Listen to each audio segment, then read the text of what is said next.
am famille am jëkkër am ay doom dama ko muñ ba sonn nit laa duma mala duma xaali xañe duma dëmm sénégalais laa nekk ci réew mi nag jël ay nit di leen fayaloo jël ay nit di leen liggéey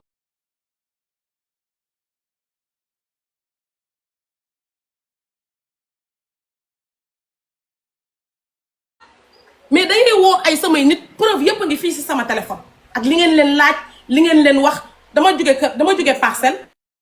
taal sama oto di ñëw Kër Massar ñu woo ma téléphone tegal ma ay preuve man naruma woon wax Cheikh Ibrahima nii toog dama bàyyi ma fekk barkeb Serigne Saliou billaahi wallaahi wal kitaabi waruma woon wax parce que man su ma waree noppi sama jëkkër moo naan ma noppi bul wax nii dana ma carrément danga koy teel a alerté ma ne ko damay toog déglu leen ba xam ñoom li ñuy def nii lan lañ ci apporter ba ñu toog ci internet ma doogay leeral mu ne ma bul def loolu parce que xamoo lan la ñu nag mais ngay woo samay nit numéro bi 77 la 121 30 24 77 121 nga woo Fallou sama xaritu jëkkër la sama jëkkër dafa demoon Chine bi mu demee Chine mu ñëw di ma jàppale Fallou léegi dafa ubbi magasin mu ngi Géejawaay Fallou mi ngi Géejawaay ubbi magasin wam di liggéey di jaayam maa ngi ci sama jaay chaque jour man ak ñoom dañuy déggante ñu ngi ci jàmm mais tey ngeen woo ay nit peut-être di leen laaj si man nag la en fait man je veux comprendre seulement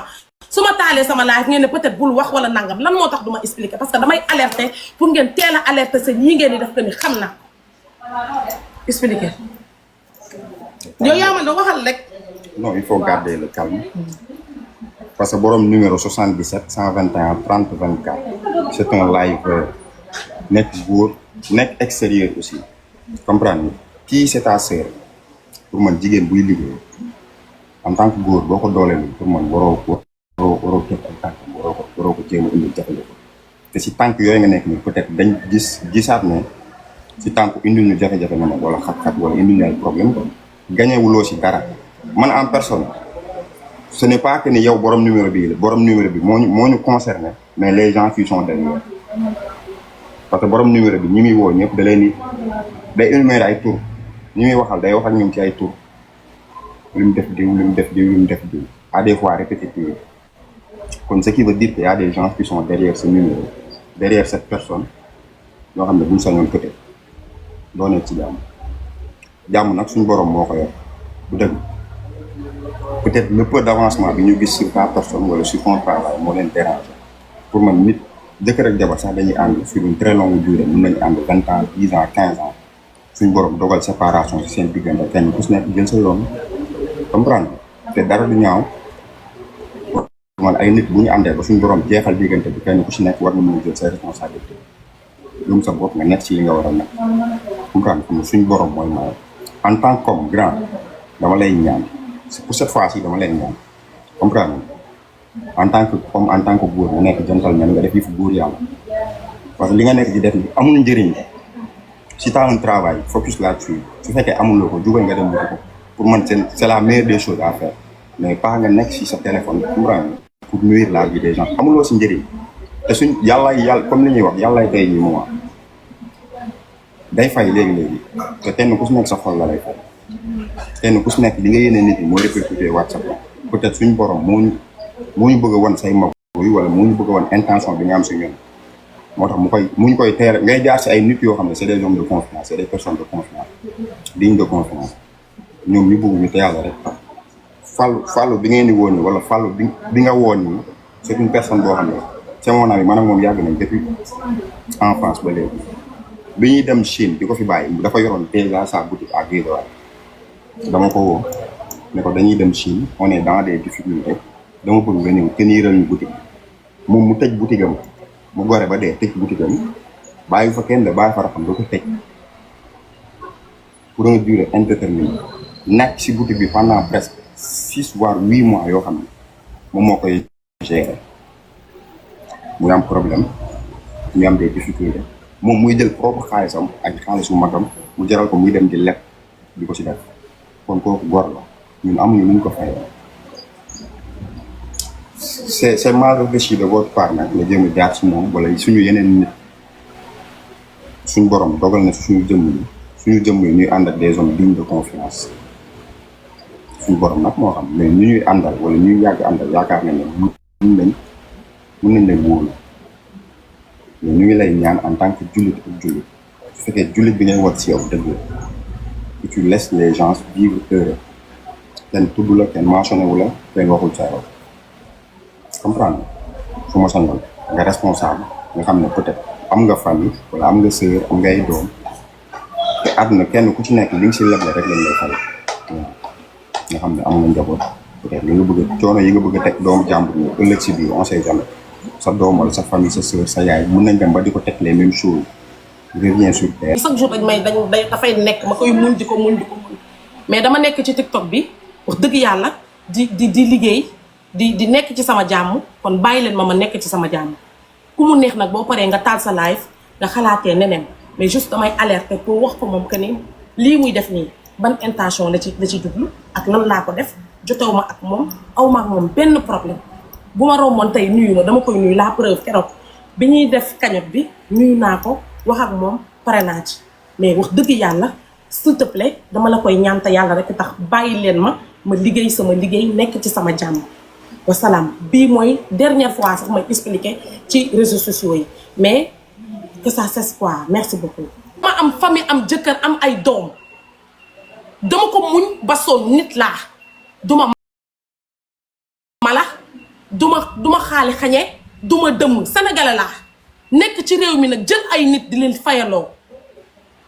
jël ay nit di leen liggéey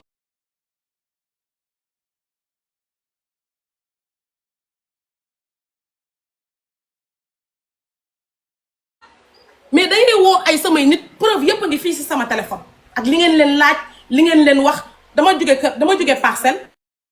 taal sama oto di ñëw Kër Massar ñu woo ma téléphone tegal ma ay preuve man naruma woon wax Seydou ngi nii toog dama bàyyi ma fekk barke Serigne Saliou billaahi wallaahi wal kitaabi waruma woon wax parce que man su ma waree noppi sama jëkkër moo naan ma noppi bul wax nii dana ma carrément danga koy teel a alerté ma ne ko damay toog déglu leen ba xam ñoom li ñuy def nii lan lañ ci apporter ba ñu toog ci internet ma doogay leeral mu ne ma bul def loolu parce que xamoo lan la ñu nag mais ngay woo samay nit numéro bi 77 la 121 30 24 77 121 nga woo Fallou sama xaritu jëkkër la sama jëkkër dafa demoon Chine bi mu demee Chine mu ñëw di ma jàppale Fallou léegi dafa ubbi magasin mu ngi Géejawaay Fallou mi ngi Géejawaay ubbi magasin wam di liggéey di jaayam maa ngi ci sama jaay chaque jour man ak ñoom dañuy déggante ñu ngi ci jàmm mais tey ngeen woo ay nit peut-être di leen laaj si man nag la en fait man je veux comprendre seulement su ma taalee sama live ngeen ne peut-être bul wax wala nangam lan moo tax du ma expliquer parce que damay alerter pour ngeen teel a alerter seen yi ngeen di def que ni xam na expliquer yow yaa ma da waxal rek. non il faut garder le calme parce que borom numéro 77 121 30 24 c'est un live nekk góor nekk extérieur aussi comprendre nga kii c'est ta sœur pour man jigéen buy liggéey en tant que góor boo ko dooleelu pour man waroo teg ay tànk waroo ko jéem a indi jafe-jafe te si tànk yooyu nga nekk ni peut-être dañ gisaat ne si tànk indil ñu jafe-jafe na wala xat-xat wala indil ñu ay problème quoi gañewuloo si dara man en personne ce n'est pas que ni yow borom numéro bii la borom numéro bi moo ñu concerné mais les gens qui sont derrière parce que borom numéro bi ñi muy woo ñëpp da leen di day énumérer ay tur ñi muy waxal day wax ak ñoom ci ay tur lu mu def diw lu mu def diw lu mu def diw à des fois répétitif kon ce qui veut dire qu'il y a des gens qui sont derrière ce numéro derrière cette personne ñoo xam ne buñ sañoon peut-être doo nekk ci jàmm nag suñu borom moo ko yor bu dëgg peut-être le peu d'avancement bi ñu gis sur ta personne wala sur ton travail moo leen déranger pour man nit jëkkër ak jabar sax dañuy ànd sur une très longue durée mën nañu ànd 20 ans 10 ans 15 ans suñu borom dogal séparation ci seen diggante kenn ku si nekk jël sa yoon comprendre te dara du ñaaw man ay nit bu ñu àndee ba suñu borom jeexal diggante bi kenn ku si nekk war nga mën a jël say responsabilité lum sa bopp nga nekk ci li nga war a nekk comprendre comme suñu borom mooy maye en tant qu'homme grand dama lay ñaan c'est pour cette fois-ci dama lay ñaan comprendre en tant que comme en tant que góor nga nekk gentleman nga def yi fu góor yàlla parce que li nga nekk di def ni amul njëriñ si t'as un travail focus là-dessus su fekkee amuloo ko jugal nga dem wuti ko pour man c'est la meilleure des choses à faire mais pas nga nekk si sa téléphone comprendre pour nuire la vie des gens amuloo si njëriñ te suñ yàlla comme li ñuy wax yàllaay tey ñi moment day fay léegi-léegi te kenn ku si nekk sa xol la lay fay kenn ku si nekk li nga yéene nit ñi mooy répercuté waat sa bopp peut-être suñ borom moo ñu bëgg a wan say mag yi wala moo ñu bëgg a wan intention bi nga am si ñun moo tax mu ñu koy teel ngay jaar si ay nit yoo xam ne c'est des hommes de confiance c'est des personnes de confiance dignes de confiance ñoom ñu bëgg ñu te yàlla rek Fallou bi ngeen di woon nii wala Fallou bi nga woon nii c'est une personne boo xam ne c'est mon ami man ak moom yàgg nañ depuis enfance ba léegi bi ñuy dem Chine di ko fi bàyyi dafa yoroon déjà sa boutique à Guédiawaye dama ko woo ne ko dañuy dem Chine on est dans des difficultés dama bëgg nga ñëw teniral ñu boutique moom mu tëj boutique am mu gore ba dee tëj boutique am bàyyi fa kenn de bàyyi fa raxam da ko tëj pour une durée indéterminée nekk si boutique bi pendant presque 6 voire 8 mois yoo xam ne moom moo koy gérer muy am problème muy am des difficultés moom muy jël propre xaalisam ak xaalisu magam mu jaral ko muy dem di leb di ko si def kon kooku góor la ñun amuñu lu ñu ko fayee c'est mal réfléchi de votre part nag nga jéem a jaar si moom wala suñu yeneen nit suñu borom dogal na suñu jëmm yi ñuy ànd ak des hommes dignes de confiance suñu borom nag moo xam mais ñu ñuy àndal wala ñuy yàgg àndal yaakaar nañ ne mën nañ leen wóolu mais ñu ngi lay ñaan en tant que jullit ak jullit su fekkee jullit bi ngay wat si yow dëgg la tu laisses les gens vivre heureux kenn tudd la kenn mentionné wu la kenn waxul sa yow comprendre fu ma sonal nga responsable nga xam ne peut-être am nga famille wala am nga sœur am ngay doom te àdduna kenn ku ci nekk li nga si leble rek lañ lay fay nga xam ne am nga njaboot peut-être li nga bëgg a coono yi nga bëgg a teg doomu jàmbur ñi ëllëg si biir on sait jamais sa doom wala sa famille sa sœur sa yaay mën nañ dem ba di ko teg les mêmes choses. chaque jour dafay nekk ma koy muñ di ko muñ mais dama nekk ci TikTok bi wax dëgg yàlla di liggéey di nekk ci sama jàmm kon bàyyi leen ma nekk ci sama jàmm ku mu neex nag boo paree nga taal sa live nga xalaatee neneen mais juste damay alerter pour wax ko moom que ni lii muy def nii ban intention la ci jublu ak lan laa ko def jotewu ma ak moom aw ma ak moom benn problème bu ma romboon tey nuyu ma dama koy nuyu la preuve keroog bi ñuy def cagnotte bi nuyu naa ko wax ak moom pare naa ci mais wax dëgg yàlla s'il te plaît dama la koy ñaan te yàlla rek tax bàyyi leen ma liggéey sama liggéey nekk ci sama jàmm